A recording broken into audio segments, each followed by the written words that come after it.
ఇక్కడ lorry driver తోలే డ్రైవర్లు ఉంటారు, అలాగే బస్ తోలే డ్రైవర్లు ఉంటారు, మినీ లారీ తోలే డ్రైవర్లు ఉంటారు, కార్ డ్రైవర్లు ఉంటారు, తర్వాత 3 చక్రాల ప్యాసింజర్ తోలే ఆటో డ్రైవర్లు ఉంటారు, చిన్న గూడ్స్ వెహికల్ డ్రైవర్లు ఉంటారు, బొలోరో డ్రైవర్లు ఉంటారు.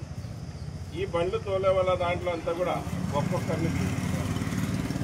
ఒక్కొక్కరిని 9 మందినే లేకుంటే 11 మందినే తీసుకోవాలి. తీసుకొని యూనియన్ చేసుకొని కమిటీని ఏర్పాటు చేసుకొని రిజిస్టర్ చేసుకోవాలి.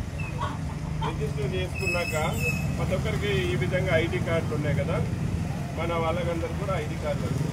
ఇప్పుడు మనం ఏది చేయాలనుకుంటే కూడా మనకి కొన్ని ప్రోటోకాల్స్ ఉంటాయి.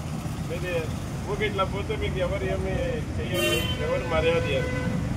మీకు ఎవరైనా ఏదైనా చేసి పెట్టాలా, ఏ అధికారి దగ్గరికైనా పోవాలంటే పలానా యూనియన్ అని పోతేనే మీకు గౌరవం ఉంటుంది, వాళ్ళు కూడా చేస్తారు. ఏం లేకుంటే ఊరికే పోతే ఏమనుకుంటారు మీ సమస్యను అయితే పరిష్కరించారు.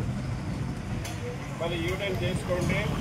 మళ్ళీ అలాగే ఇక్కడ మీరు ఈ డ్రైవర్ జోడో యాత్ర సందర్భంగా మీరు ఇక్కడ ఏ విషయాల మీద ఇబ్బంది పడుతున్నారు, మిమ్మల్ని ఎవరు ఇబ్బంది పెడుతున్నారు, మీరు కూడా ఏదైనా ప్రభుత్వాన్ని అడగాలనుకుంటే మీరు ఏం డిమాండ్ చేస్తున్నారు అవన్నీ మీరు చెప్తే మేము ఈ 18 డిమాండ్లతో పాటు ఇవి కూడా యాడ్ చేస్తాము.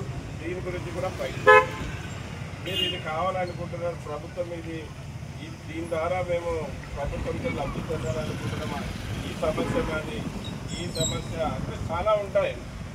ఇప్పుడు చూడండి, మన ఎక్కువ కార్ డ్రైవర్లలో ఈగోస్ ఎక్కువ.